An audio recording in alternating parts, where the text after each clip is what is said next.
A moment that I talk about a fair bit is we're paddling hard, head down. There was a campground, like an actual campground where I was going to spend the night. And I just kind of wanted to get there, set up my tent, go to sleep.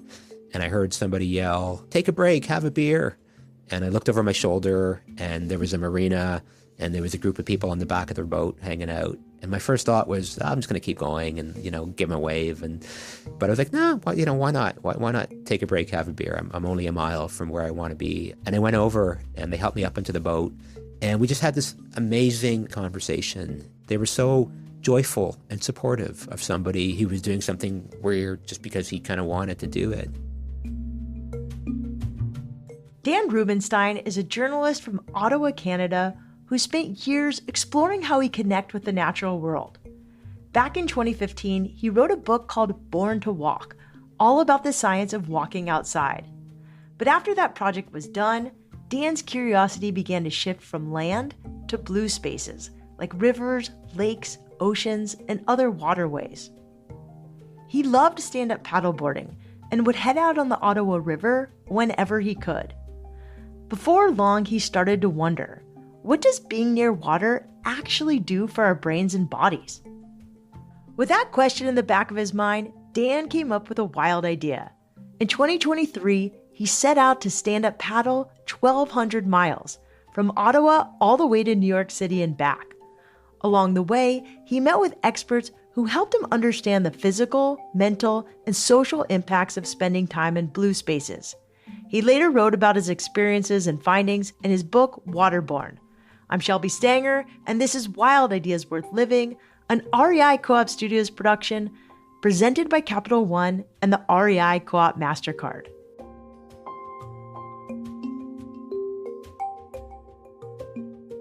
Dan Rubinstein, welcome to Wild Ideas Worth Living. I want to start with your really wild idea. How did you come up with a wild idea to stand up paddle 1,200 miles from Ottawa to Montreal, New York City, Buffalo, Toronto, and back to Ottawa for 10 weeks? There's a long answer and a condensed answer to that question. And the kind of short answer is that I love stand-up paddleboarding. I had been doing it for about 10, 12 years before my trip in 2023.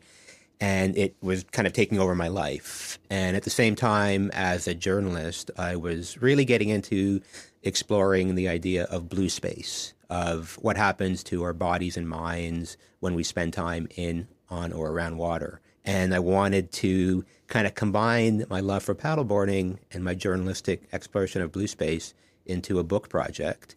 And I had some ideas. There's a lot of people I wanted to interview. And a writer friend of mine said, you need to wrap this around a journey of some kind. So I started thinking about routes I could do. And this trip took shape. And once I realized it was kind of feasible, it was all systems go. How did you even get into stand-up paddleboarding in Ottawa? I don't know anything about what it's like to paddle around there. Yeah, so this is going back to 2014, 2015, thereabouts. And I had just finished writing a book about walking, which was coming out. And I don't know if I was consciously looking for a new pastime or passion, but my wife and I had seen people on SUPs in and around the city. We've got one main river, the Ottawa River, a couple smaller rivers, the Rideau and the Gatineau rivers, and a big canal that runs right through the city, the Rideau Canal. So I started to see people on paddle boards, and it looked kind of ridiculous. We're a country of canoers and kayakers, and SUPs were relatively new, and it looked inefficient and just kind of weird. But something made me really want to try it. So we were camping at a park not too far outside the city with some friends, and some folks in our group wanted to rent canoes, and you could rent paddle boards there. So I rented a SUP, and it was kind of love at first paddle. It felt right from the start. The balance wasn't too difficult. You could move around on the board, so I didn't feel confined like I sometimes do sitting in a canoe. It was easy on my back, easy on my knees. But the very best thing, which to me I think is still my favorite thing about paddleboarding, is when it's hot, you can just step off the board and swim. And you can't do that when you're in a canoe or kayak as easily. And it just felt like a really kind of intimate way to engage with water.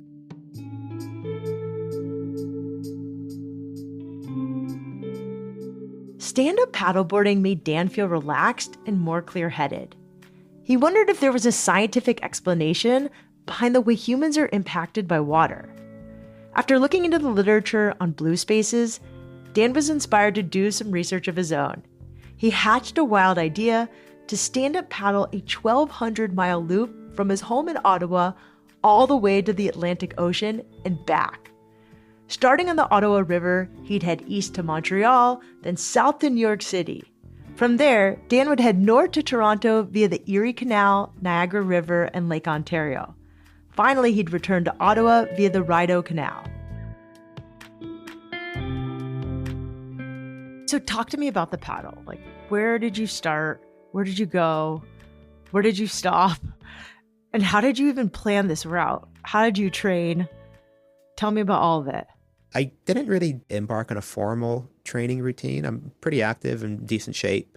I kind of amp things up in the months leading up to my trip. I run, I do some weights, I cross-country ski a lot. So I did my first week as a bit of a proving ground. So I paddled from Ottawa to Montreal over the course of about 5 or 6 days, just to see, can I do 30 miles a day for a few days steady and camp and do the journalism I wanted to do and continue that kind of day after day. And yeah, it kind of worked. So when I began, I just kind of set out, and I had a bit of a schedule because I set up interviews along the route. So I had people I wanted to meet, and I kind of would give people windows. I'll be in Beacon, New York within these 2 or 3 days. Can you meet me there? And then as I would get closer to a place, I would be in touch with folks and kind of agree on a day and a time and a place to meet. So I did have a bit of a schedule to keep. So my one kind of regret is that maybe if things were more open, I could have had bigger days, smaller days, kind of followed more serendipitous opportunities along the way. But I wanted to do the journalism. And as I write in the book, normal people have schedules to keep. So I couldn't keep people waiting. But yeah, I just kind of went and, tried to stick more or less to my schedule. There were a lot of surprises and changes along the way, but it more or less worked. In June 2023, Dan set out on a stand-up paddle expedition. After the first week on the water, he realized he could tackle more than 20 miles a day and still have time to interview people and take notes. But in order to cover that much distance, Dan had to fill up on calories, travel as light as he could, and use the wind to his advantage.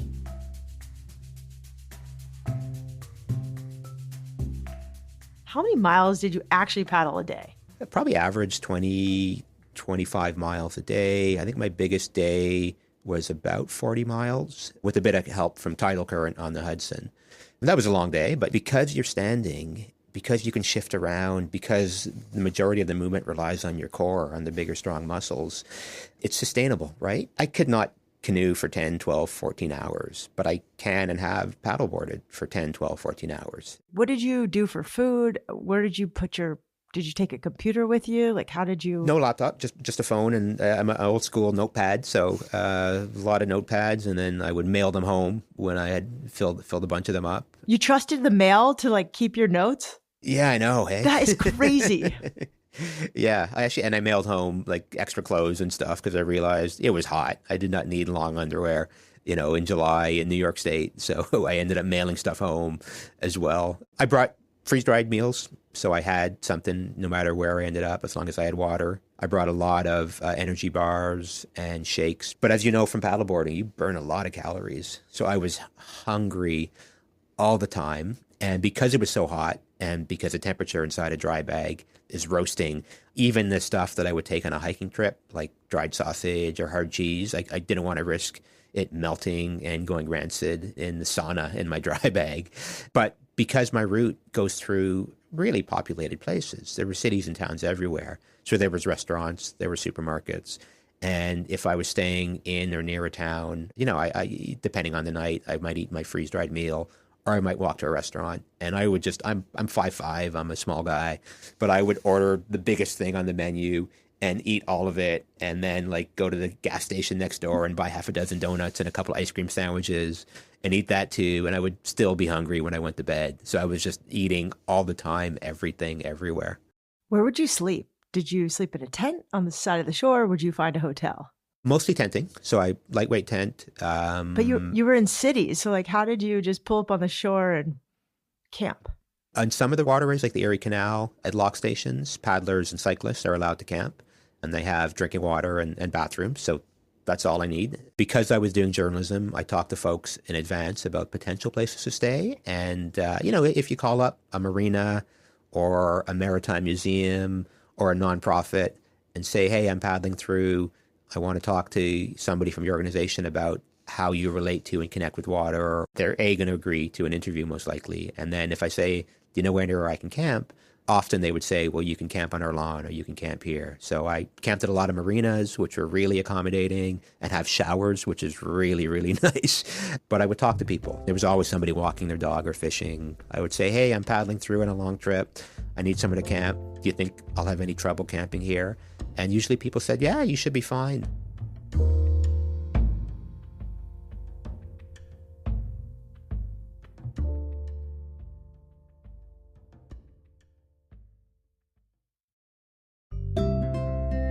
Every year, Capital One and the REI Co-op MasterCard program proudly donate $2 million to the REI Cooperative Action Fund. The fund supports hundreds of nonprofit partners that are creating a more equitable outdoors for everyone. You've even heard of some of their stories on the podcast. In addition to supporting the REI Cooperative Action Fund, Capital One and REI have partnered on the REI Co-op MasterCard, bringing card members excellent card benefits that inspire more outdoor adventures. Find out if you're pre-approved for the REI Co-op MasterCard with no risk to your credit score. Go to rei.com/MasterCard-podcast to learn more. That's rei.com/MasterCard-podcast. Terms apply.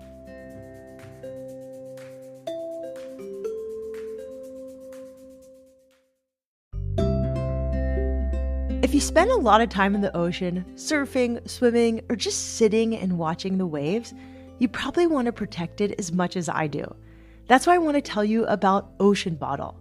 Ocean Bottle is made for people who care about the ocean, about good design, and about leaving things better than we found them.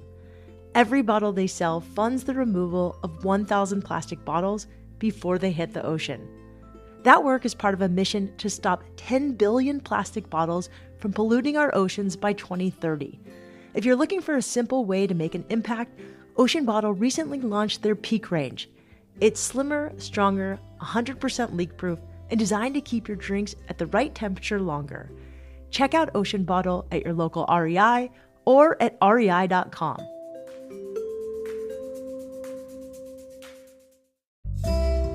You know that feeling when the trail turns a corner and boom, in front of you is a massive mountain or jaw-dropping canyon vista. Now imagine that view is in Peru, Alaska, or Morocco. REI Co-op is teaming up with the globe-trotting experts at Intrepid Travel to bring you a curated mix of global and domestic trips that are outside the ordinary, with bucket list destinations, small groups, and local leaders who actually know the place you're exploring. The best news is that members save more with exclusive member pricing. Starting March 15th through the end of April, REI Co-op members get an additional $100 off all REI and Intrepid trips over $1,000. And that's on top of existing member travel benefits. The only question is, where will you go? Explore the REI and Intrepid travel collections at rei.com/travel. That's rei.com/travel. Terms apply.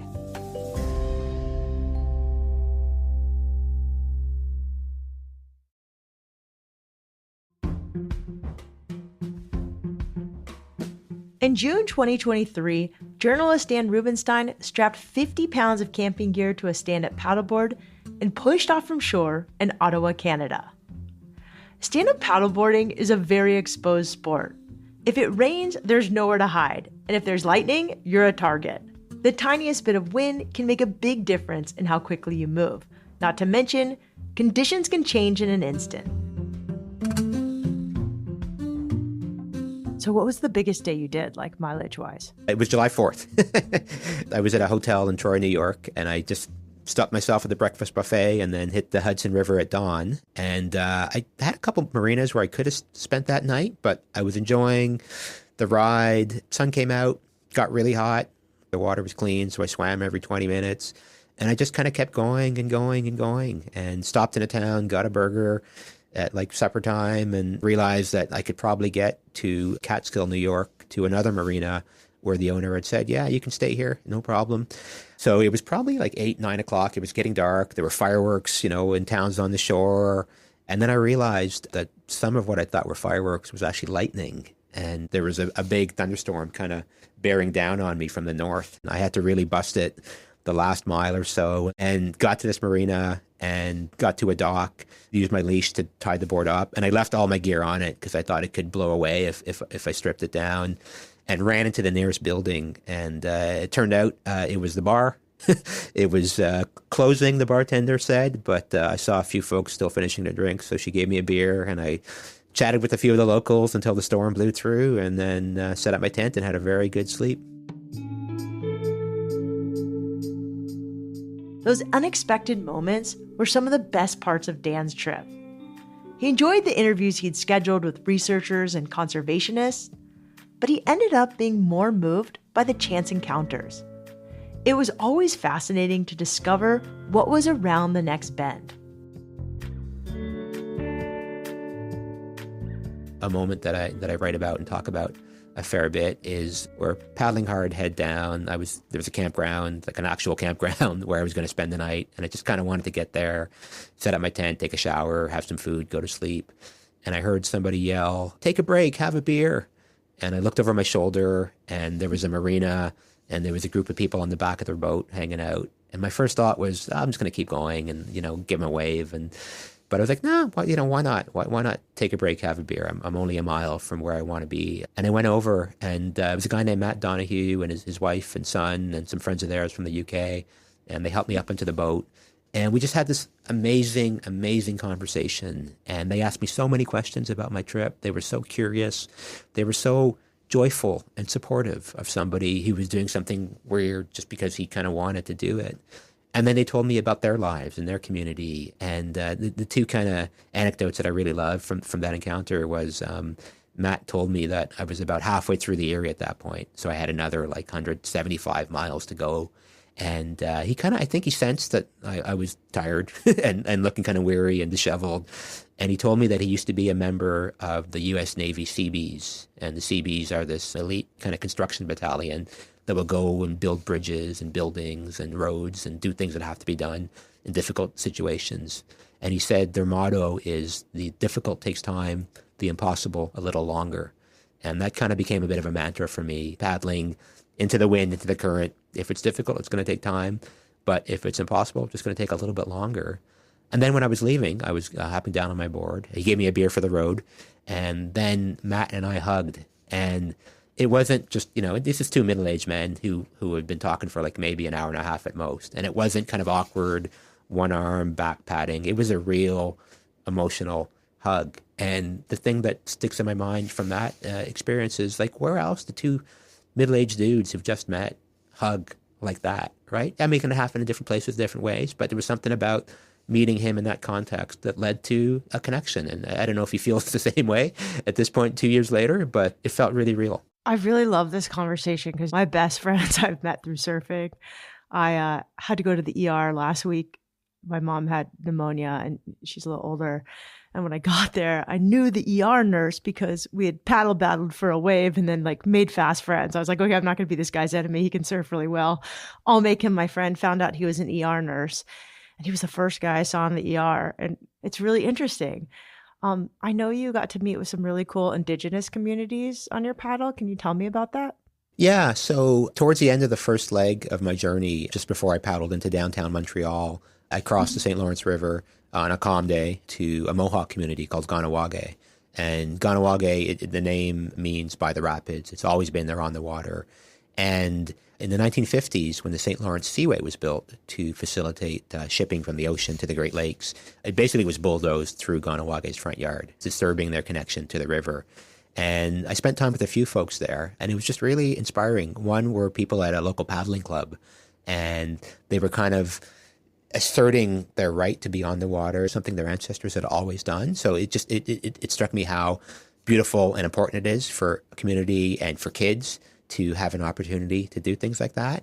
And then the other guy I spent a lot of time with he worked for the local environmental department. And when the Seaway was built, a lot of the rocks and rubble from excavation were basically dumped onto a few little islands to make one big island, this kind of arid, dry place. And the community has restored it and renaturalized it. And they're just kind of putting the finishing touches on this major multi-year project.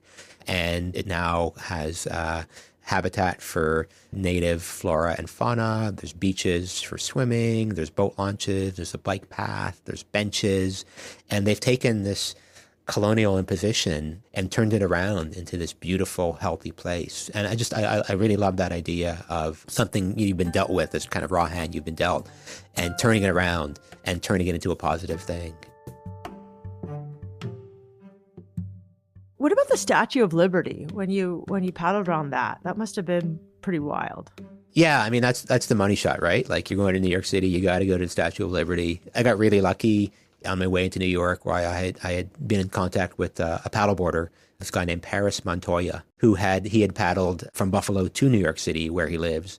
And he gave me some advice. He introduced me to a boat club on the Lower Hudson in Manhattan where I could leave my board and gear, which was really helpful.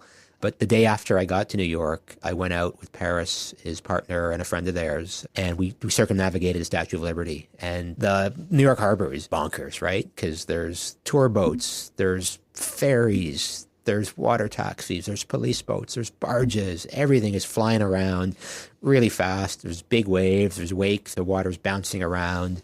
And, I've paddled in a lot of cities, but never in a place as active as that. So the group I was with, they knew the water.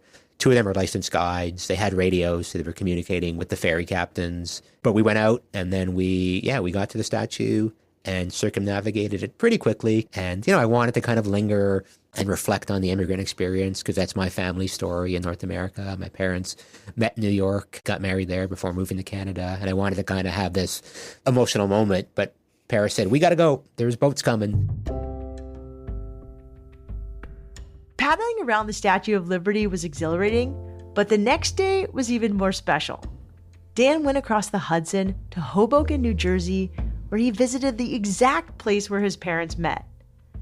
He ended up stumbling right into a local community celebration of water sports and activities. It was a perfect full circle moment. By the time Dan left New York, the trip was only half over. He spent the rest of the summer paddling about 700 miles back to Ottawa before finally finishing in September. He'd pulled off the physical aspect of this challenge, but the real work was just beginning.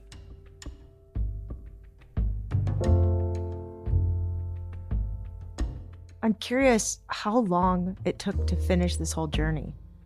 The paddling or the writing? Because the paddling was hard, but the writing was harder. Writing sucks. Yeah, I hate it. So talk to me about first the stand-up paddle journey. How long did that take? Yeah, the paddling was about 10 or 11 weeks. I did take 2 breaks. So I did, after Montreal, came home for about 10 days. And then after I got to Toronto, which is where I'm born and raised, I left all my stuff at one of my brother's house and came back to Ottawa for a little bit. I had to kind of deal with real life and drive one of my daughters to university and catch up on domestic things. And then I went back to Toronto and resumed the trip a little bit later. So I did take 2 breaks. So when you came back, did you have like the post-adventure blues, or were you like, no, because you actually had a book to write about it, so you got to relive it? Yeah, there was a tough couple months. I did not have a book contract yet. Oh, so you had to sell it after you got back? Yeah, I have an agent, and I had talked to her early and before the trip, and she was optimistic and confident, so I wasn't worried. But then that writer's neuroses, like, where are the offers? Are we going to do this? And I wasn't a happy person.